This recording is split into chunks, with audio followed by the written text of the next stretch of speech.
And welcome to Unofficially, the podcast of Wisconsin Badgers.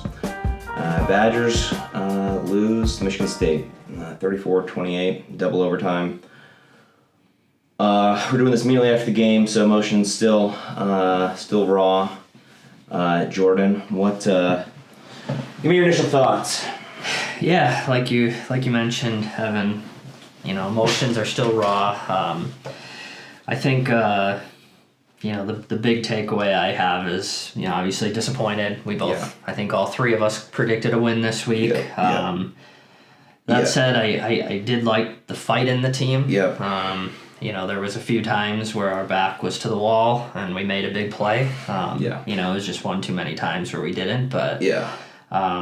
I completely agree. I mean, if I were to describe this game, one word for this game is just disappointed. I was livid during the second half when it just seemed like this team just couldn't get anything going. Right. And it just seemed like we were starting to fall into that pattern. As soon as early this season, the second something goes wrong, this team has just collapsed. So I would just say I really thought this really started to feel like a game Wisconsin was going to win, right? They were going to finally pull one out when we didn't think exactly. They would. Just for a couple of reasons, it just felt. I would say that just more than anything, this game just felt right because so many things had to go right for us to even get into overtime, right? Right. So if we just look back at that, just the fourth quarter, right? So Michigan State scores a touchdown. They're up 21-14. At the time, at least for me, it felt like an impossible mountain to climb. There's no way this team is coming back. 21-14. Sure enough, Isaac, big kickoff return, right? And we were watching together. I mean, I even said Isaac looked like he looked determined, right? Yeah. Isaac, big kickoff return, and then Mertz. I mean, like I said, on the fourth down, right? We get it in the. I mean, I should stop before that. We had the second, right? We had the second down, and we had the back false starts. So second and way long. Yeah, back false starts. All of a sudden, it's 2nd and 19. And we called the play I've been calling for all day, right? Yep. Yeah. You called it, yes. It was the end round to Skylar Bell. Yeah, 27 yards down to somewhere inside the 10. Yep. And then it just felt like they were going to find a way. I mean, Jimmy had the guys pumped up on the sideline. I saw more emotion. Yeah. I know we keep talking about this. Out of a coach, right? Out of a Wisconsin coach. I saw more emotion out of a coach than I ever saw Paul Chris, other than I said the Miami game. Yeah. And then once we got that fourth down, that was huge. I mean, that was a huge play by Mertz. And then the fact that defense, I mean, they bend and don't break, right? Mm-hmm. On the following one, on the following drive, that field goal. There was. There was certainly a lot of times where I think maybe the old Wisconsin team kind of cashes in. I think even, you mentioned the touchdown to go up 21-7. And, right before that touchdown, there was the fourth down for Michigan State. We get called with a pass interference to extend that drive. Then they go on to score that 21-14, that touchdown to go up 21-14. And... what was it was 14. Let's just go through the scores, right? So Wisconsin scores first. We had 7-0. They tie it up at 7. Yeah. We take the lead 14-7. That's right. Right. Yes. Michigan State comes back, ties it at 14, and then they get the go-ahead touchdown. I mean, there were some good things, right away. That first drive for us, fourth and goal inside the 1, and we go for it. We get it. Immediately after that, MSU drives down. They have a 4th and goal on the 1, and we stop them. Beginning of game. Yeah, exactly. So some good things to start the game that were, that just seemed out of emotion, right? Exactly. Big plays, maybe some, I think Chris probably goes for that 4th down inside the 1 on the first drive of the game. The first drive, I know a lot of people are going to say he probably kicks a few. I don't think that's true. Right. A 4th and goal on the Yeah, you know what? I don't know. Yeah. But real quick, back to having just that feeling of I thought we were gonna pull it out, because so many times Wisconsin should have lost this game, right? Oh, yeah. Even the fact that in overtime, right? Wisconsin first play of offensive play of overtime. I mean, Graham throws it in between two guys. I have obviously miscommunicate. I mean, how do you miscommunication or something, right? Because I think that should have been game over. So a little bit, it was almost like a bonus, the fact that we even got another play. Game should have been over that time. Wisconsin had in overtime, Wisconsin had no business winning this game. Obviously the throw to Chim on third down was obviously a phenomenal play by Mertz, and that's why I sort of thought this team looked determined. And I guess for me when we just talk about disappointment, you could see in the players after this game they wanted this one, and what you said, the fire, right? It was nice to see this team play with just making sure, sorry folks, just making sure we're recording. Got scared for a second. For those of you tuned in last week, just a little paranoia, but like you said, the fire. I was glad to see that because I was worried about this team just imploding like they did against. It seems like whenever they throw a pick, this team just starts to implode. Yeah, so. I mean, I think we either talked on the episode last week or during the game last week that Graham didn't really have a big drive. Right. Yeah. No, you're two of them. Yeah. Exactly. I'll say the second one probably the first down should have been an interception. Yeah. Second down was a bad pass out to the flat. Yeah. And but that's where that's probably one of my best takeaways from this game is Graham makes two terrible throws. Yeah, it's 3rd and 10 in overtime. Yeah. And, just a perfect throw on third down for the touchdown. I do love, I think they took a shot to Jimmy, all right, Coach Leonard on the side. It was just calm down, calm everyone down, So does this game change anything for you about whether or not you want Leonard as coach? No. Okay. What about Bobby Ingram? Does this change? Where are you? Do you want Bobby as coach? Or is it too where are you on Bobby? I don't know. I liked some of the play calling today. Yeah. I thought it was pretty good. I feel like I don't have stats to back this, but I feel like we're using the shotgun more. Yeah, I would agree. It feels like we're using that more. Feels like we're throwing downfield. It does feel like we're throwing downfield.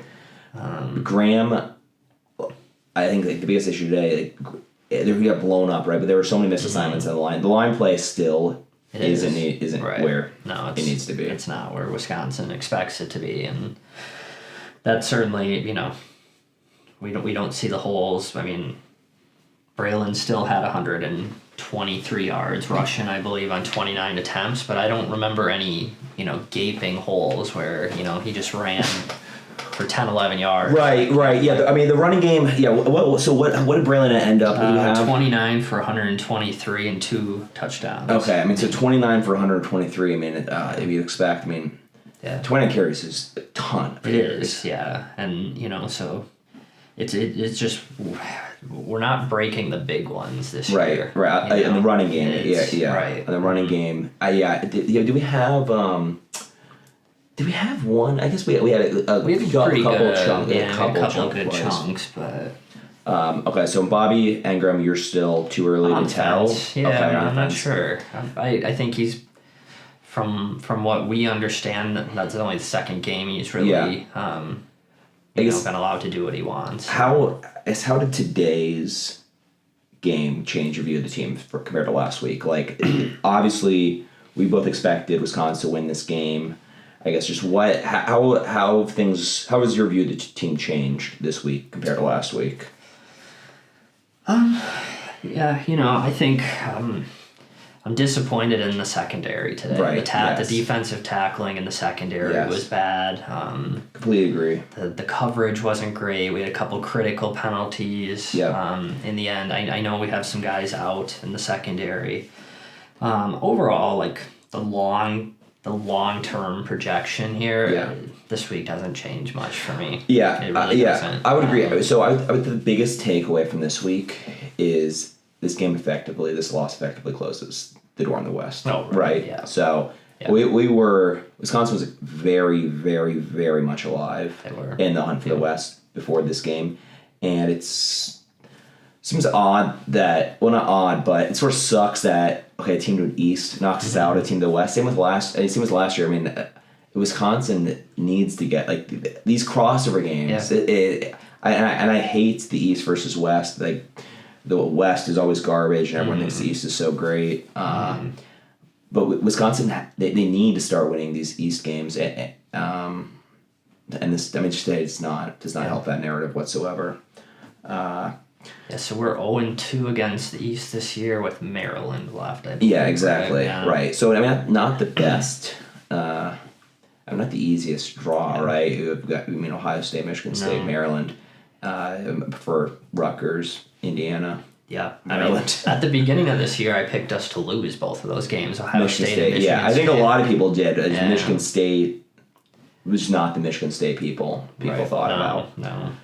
But I actually thought, like I said, the secondary was not good. We had guys there. I just don't know if it was the issue was just getting turned around. Yeah. Is that it? Like, it was a lot. I will give Michigan State some credit. Like, they had. Reed and Coleman are really good. Both of them are really good wide receivers. Right. Yeah. I completely agree. I think both of them have potential to be playing on Sundays. They're good receivers.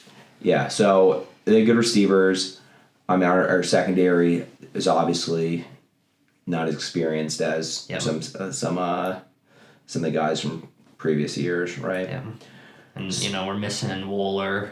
I don't know. Yeah, so I don't know what is going on with it. I don't know either. I don't know because I don't think obviously it was a hamstring, right? I think that was the initial. Is that what it was? Yeah, it was a leg injury. Yeah, I think it was a hamstring, nagging hamstring. Week 1. Right. Yeah. And then at camp, I know everyone's talking about how he was playing lights out in camp. Yeah.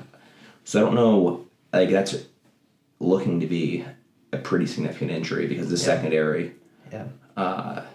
Secondary absolutely, and it needs some help. And it just really comes down to the one-on-one, right? The one-on-one matchups. That's where we're getting beat. We've got guys there. Seems like we could use some safety help. I will say, our pass rush is abysmal. We can't expect our secondary to cover guys for 4 to 5 seconds. And I don't know I don't know if we just need to bring more linebackers. Yeah. Or what the solution is. But it just seemed like Michigan State was just sitting back there all day to throw. Eventually, someone's gonna get open. So, barring him, I guess we both agree. But barring a miracle, this team is not winning. They're not going to Indy. They're not going to Indy, which is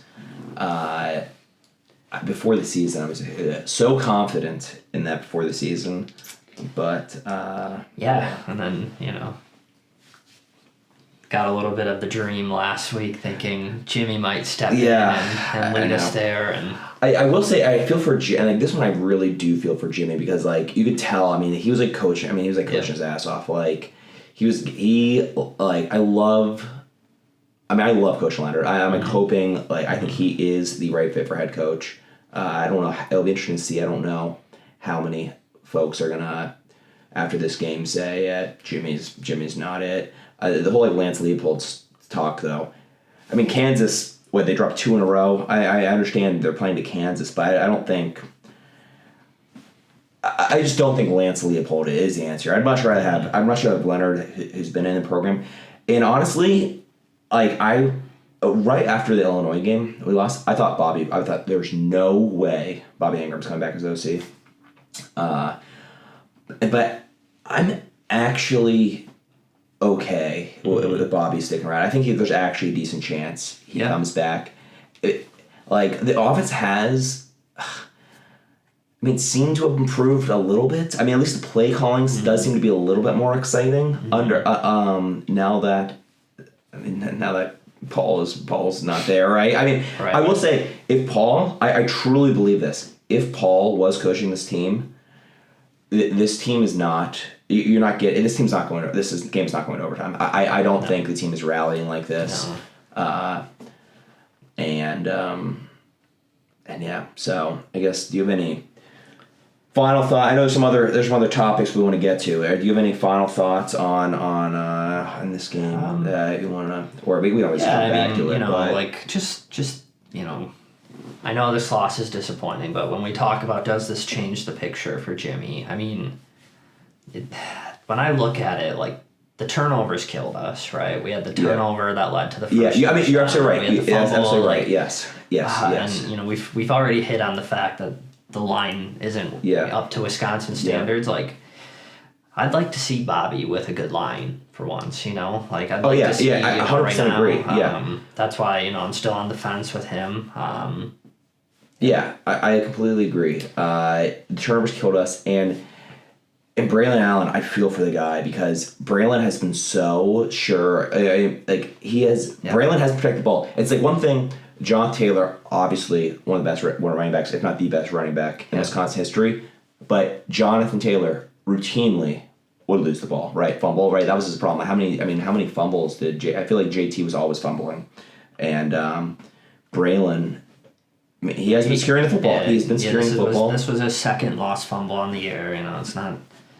Okay, is it second loss? You did look up a second lost one. I don't know what game, but it was his second lost fumble of the year. But I mean, it was I think it probably was a fumble, but were you a little bit surprised they didn't even review that? Yes. Did they do like didn't hear it, but did they do a quick review in the booth? I assume they did a quick. I mean, it was too important of a play to not have the quick review. They must have seen something. I mean, it looked like to me that his butt, like at least warranted a longer review. It did seem like his butt was down before.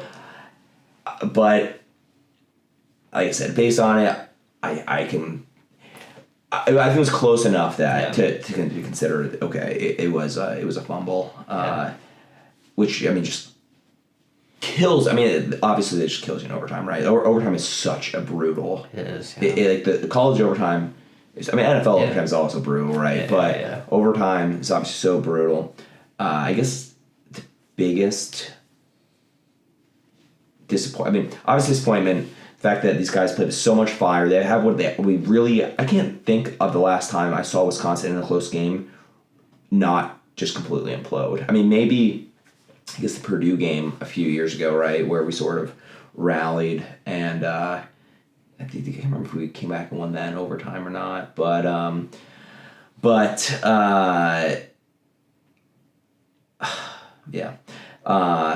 what do you think this team has left to play for? Are we gonna, when they come out next week against Purdue, are they coming out flat? It's gonna be tough. I mean, what's the message in the locker room?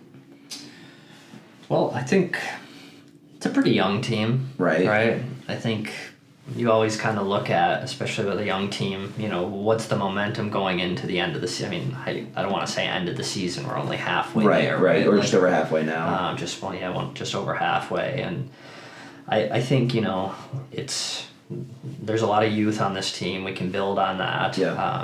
I think this actually probably more than any of the first two games shows what Jimmy can do, to be honest. Yeah, I would agree. They come into that first game, there's obviously the the energy of a new coach. Yeah. They're still in the hunt against Northwestern. They obviously win easily. So there's a lot of energy to come out from that game, and now,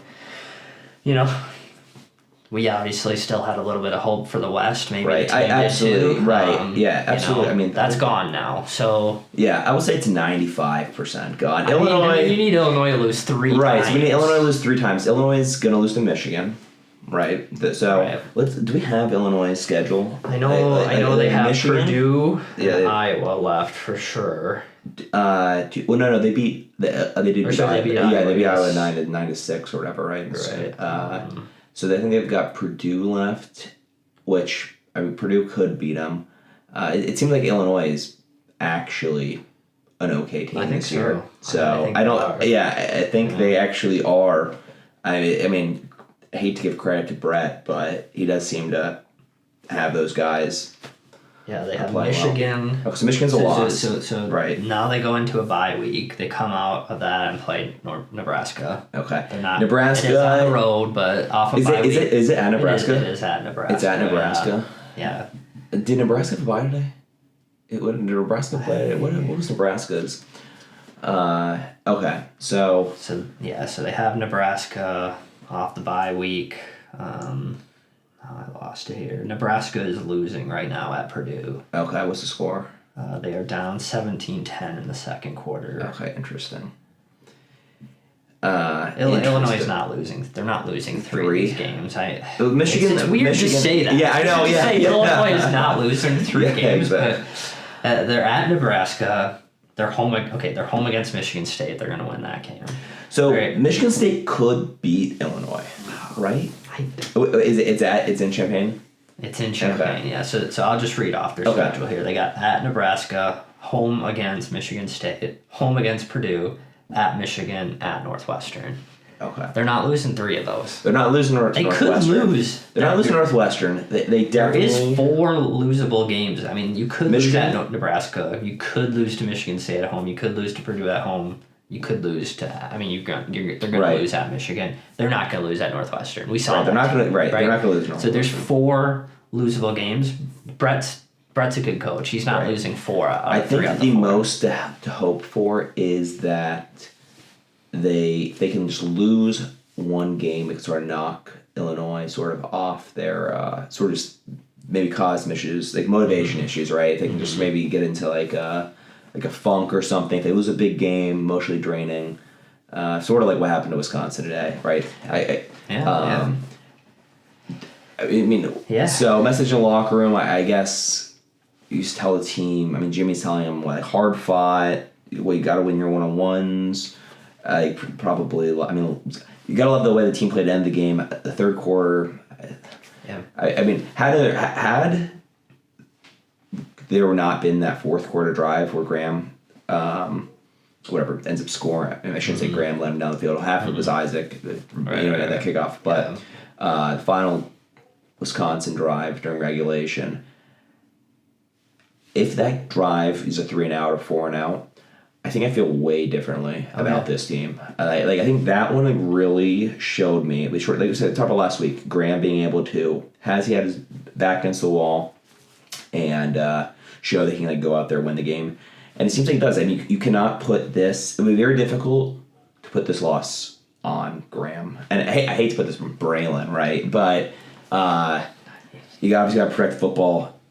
And Braylon's out there, I mean, doing his best. I mean, Braylon is working his ass off. Like 29 carries. Yeah, 29 carries. He is, I mean, how many yards after contact, right? I would imagine, what do you have, 129 yards? Yeah, he had 123 yards. Yeah, 123 yards. I would guess 122 are after contact, right? Because he's getting hit. He is. He's just not getting, the holes are just not there.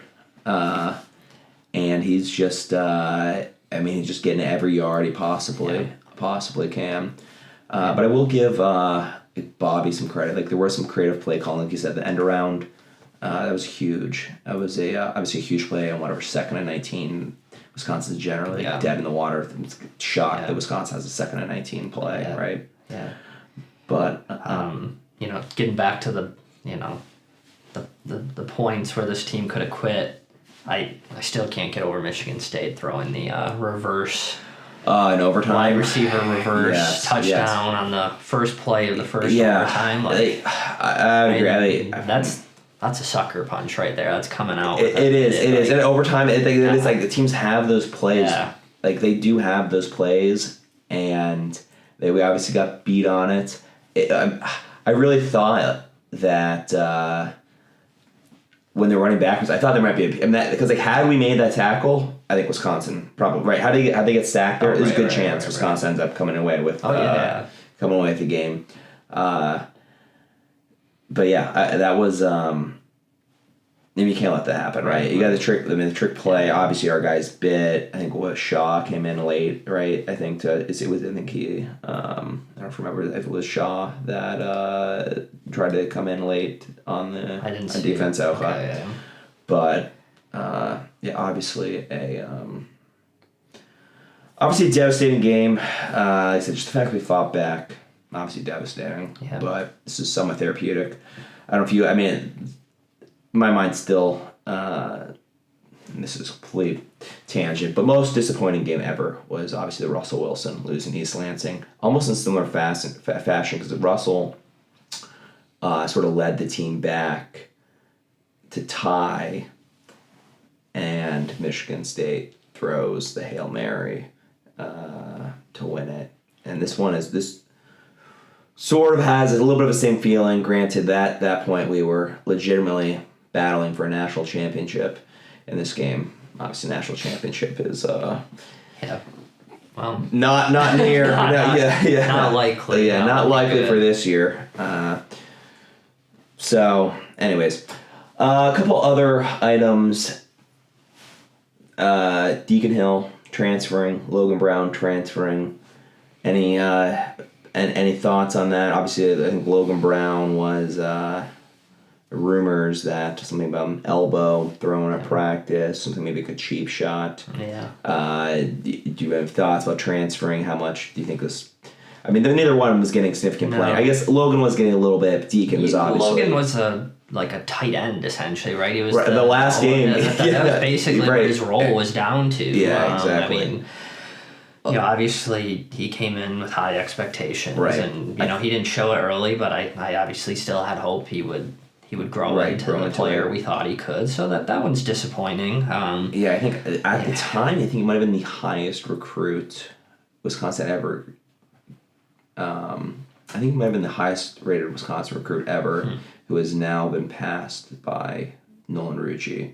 But I think at the time, Logan was from Michigan. It was a huge gift from especially we picked him out of Jim Harbaugh's territory, right? So it's disappointing, but that's the nature of college sports now, right? I mean, we're going to see a lot more of them at the end of the year, I'm sure. Hopefully no key players, but there's just going to be transfers. Deacon Hill was kind of buried on the depth chart. Yeah, Deacon Hill. Deacon Hill I totally get because Burkett is ahead of him. And so Deacon Hill, he's not good. I mean, and that's a smart move. I mean, good for him. Graham's probably here 2 more years, hopefully. So. Yeah, I mean, hopefully, yeah. So, do you want Graham here for another 2 years?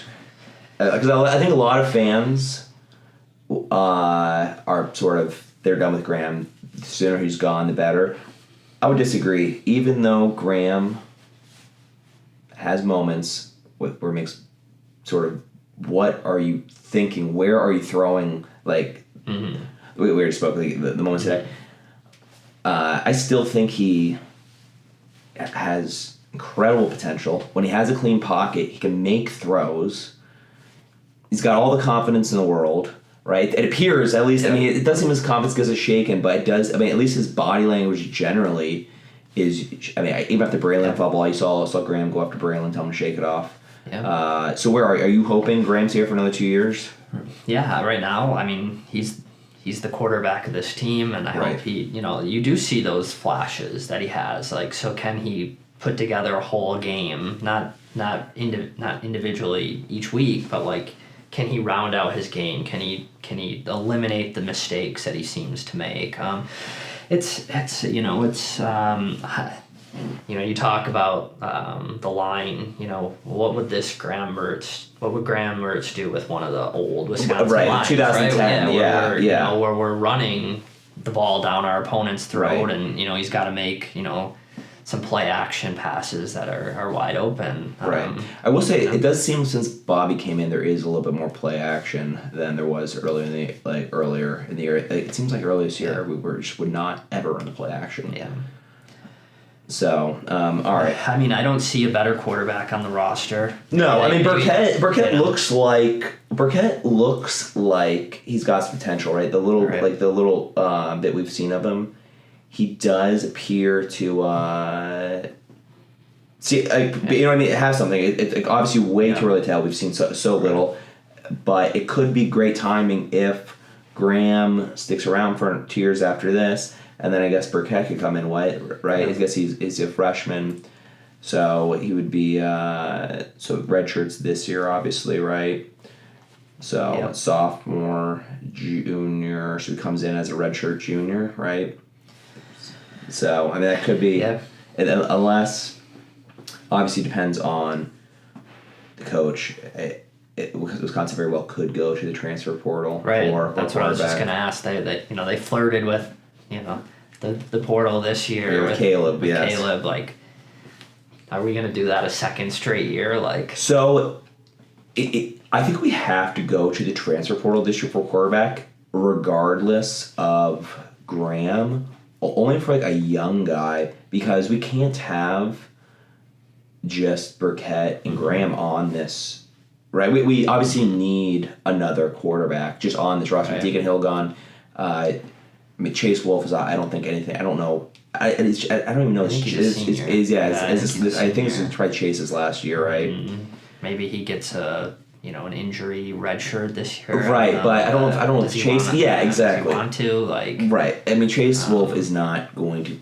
No, he would be coming back in a backup role for one more year. Right. Exactly. Does he want to do that? Who knows? Right. Exactly. But, so maybe go to transfer portal. I don't. It could be difficult going to the transfer portal and getting a quarterback without being able to guarantee him a starting position, or even like. It'd be tough for it would be tough for a quarterback to come in and replace Graham. It would really, really have to be a outstanding quarterback. Like a Caleb. Yeah, exactly. Caleb. Yeah, right. Mm-hmm.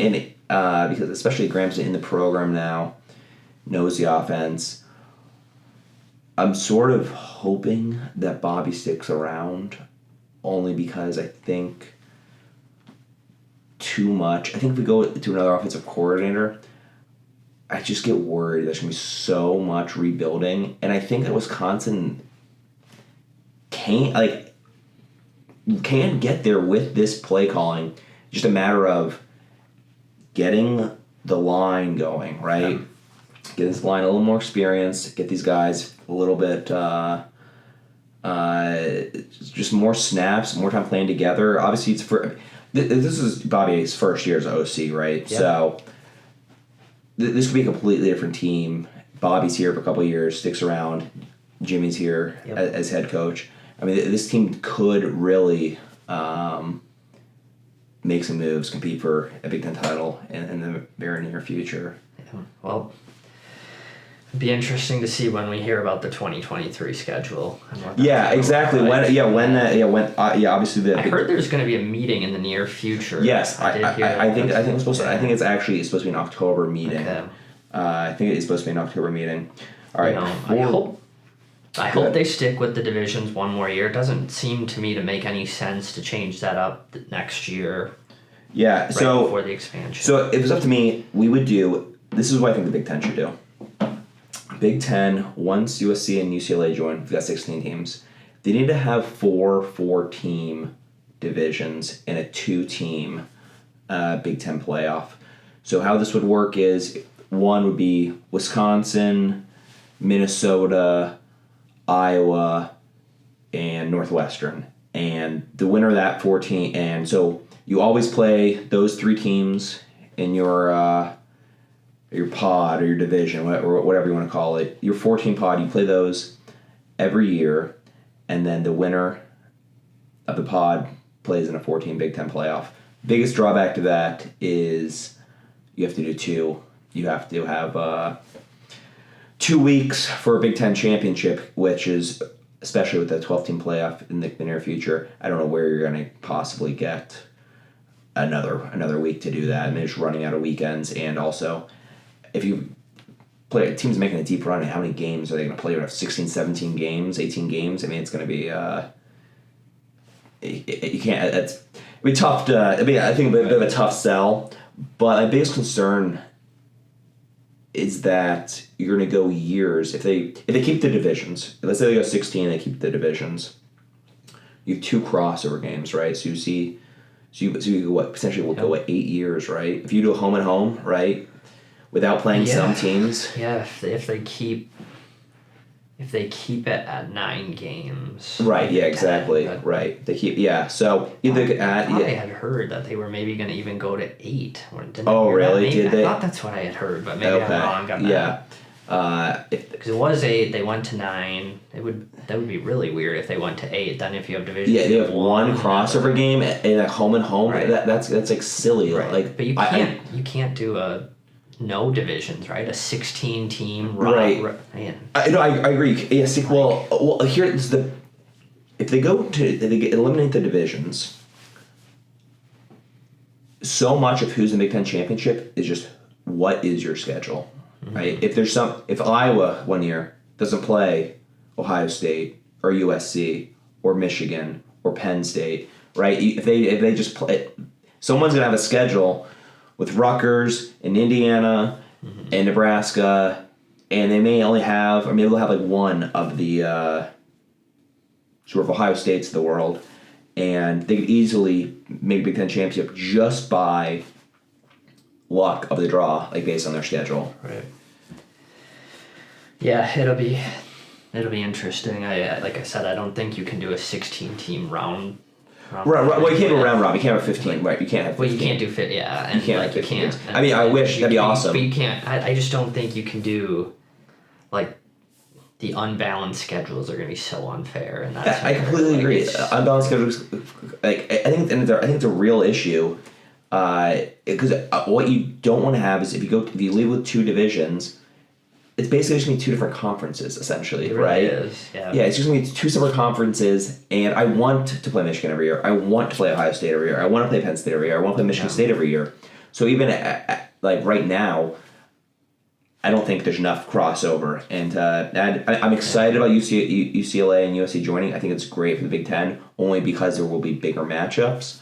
But I mean, it's unfortunate, but I don't want Rutgers in the Big Ten. Like it's a waste. It's a waste. It's like a waste of a game. It's a waste. It just wastes a weekend. Yeah. That's because if you beat them, then it's like, okay, who cares? Nobody cares. And if you lose to them, it's like the worst thing ever, right? So I don't think there's any benefit to having like Rutgers. Obviously, they went to New York market, but anyways, go ahead, Jordan. I'm thinking something along the lines of two divisions. They won't do this, but this is my dream scenario. Two divisions. You put the original Big Ten in one of them. Obviously, you have to have 8, so let's get rid of Northwestern and Indiana. Right. Let's have those 8 teams, and then all the other teams we've added an expansion. They're on the second. Okay, you have to expand the teams. Yeah. Oh, I see. Let's expand it to 20, so we can go back to the original. Yeah, the original 10. Like you're saying. That I would be okay with that. I mean, I do like having Penn State. I do like having Penn State. That is interesting. Yes, I do like having Penn State. I do want to play Penn State though. I think like Happy Valley. I do. Yeah. I want to play Michigan. I want to play Ohio State. Like, even though we've been on the wrong side of those matchups more often than not, like that to me is college football. But it's going to look totally different in 2 years. You're going to have the expanded. What year is the expanded? I think with 2020. I think 2024 is what they're saying. They're trying. So it's going to be the same year that we. Yeah, I think that's right. I think I don't know. I think right now it's officially 2026, but there's a lot of talk. I think ESPN, I think ESPN has the rights, and there's rumors that might be 2024, which would be great. Obviously, the sooner the better. All right, we've got about 90 seconds here left. Okay. We did have a mailbag question. Okay. Jordan, I'll lose you. This is Gary from Charlotte. Asks, will Wisconsin wear down Michigan State enough? That'll be an easy win for Michigan. I guess Michigan plays Michigan State next, and I guess Wisconsin I think has I have a theory that Wisconsin can wear down teams just with their style of play, that they sort of make it easier for the next opponent to play. I don't know if this is like I don't know what you think. Do you think? I mean, I think.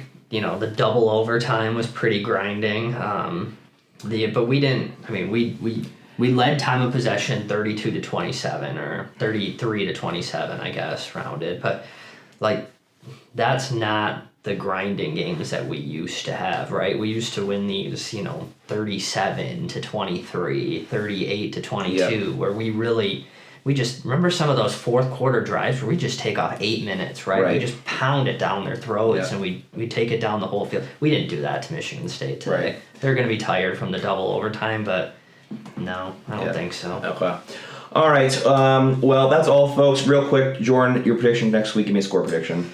I think we're gonna win. It's gonna be high scoring. Well, for Wisconsin standards, I'm gonna say 28-24 Wisconsin next week. I'm going Wisconsin wins 31-10. All right. All right, folks. See you next week.